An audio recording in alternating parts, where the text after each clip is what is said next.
അടുത്തടുത്ത 2 ടെസ്റ്റുകളിൽ ഇരട്ട സെഞ്ചുറിയും തികയ്ക്കാനാവുക. അതും താരാധിക്യം കൊണ്ട് ആരെ തള്ളണം ആരെ കൊള്ളണം എന്ന അനിശ്ചിതത്വം നിലനിൽക്കുന്ന ടീം ഇന്ത്യയോടൊപ്പം ചേർന്ന്. യശസ്സാർന്ന കളിയോടെ ജയ്സ്വാൾ ഇന്ത്യൻ ടീമിലെ നിത്യസാന്നിധ്യമാകുമെന്ന് ഏറെക്കുറെ ഉറപ്പിച്ചിരിക്കുകയാണ്. ക്ലാസ് വേണ്ടിടത്ത് ക്ലാസായും മാസ് വേണ്ടിടത്ത് മാസായും ബാറ്റെടുക്കുന്ന താരം ഇതിനകം തന്നെ ക്രിക്കറ്റ് പണ്ഡിതരുടെ ശ്രദ്ധ പിടിച്ചുപറ്റിയിരിക്കുകയാണ്. വിശാഖപട്ടണം ടെസ്റ്റിൽ 209 റൺസായിരുന്നു താരം നേടിയതെങ്കിൽ രാജ്കോട്ട് ടെസ്റ്റിൽ 104 റൺസ് നേടി റിട്ടയർഡ് ഹട്ടായി പുറംവേദനയെ തുടർന്ന് ക്രീസ് വിടുകയായിരുന്നു. റിട്ടയർഡ് ഹട്ടായി ജയ്സ്വാൾ ഗ്യാലറിയിലേക്ക് മടങ്ങുന്ന കാഴ്ച ഗ്യാലറി ഒന്നടങ്കം നിലയ്ക്കാത്ത കയ്യടികളോടുകൂടിയാണ് ജയ്സ്വാളിന്റെ മടക്കത്തെ ബഹുമാനിച്ചത്. ഇംഗ്ലണ്ട് പരിശീലകനായ ബ്രണ്ടൻ മക്കല്ലം പോലും അതിൽ നിന്ന് ഒഴിഞ്ഞു നിന്നില്ല. ഒട്ടും പിശുക്ക് കാണിക്കാതെ ജയ്സ്വാളിന് അദ്ദേഹം കയ്യടികൾ നേർന്നു. സെഞ്ചുറി നേടിയപ്പോൾ പവലിയനിൽ രോഹിത് ശർമ്മയുടെ ആഘോഷം വേറിട്ട് നിന്നു.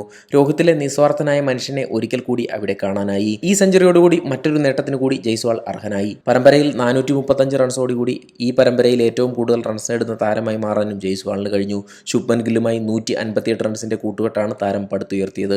മത്സരത്തിനിടെ ബാക്ക് മസിലുകളിൽ വേദന അനുഭവപ്പെട്ടതിനെ തുടർന്നാണ് ജയ്സ്വാൾ പവലിയനിലേക്ക് മടങ്ങിയത്.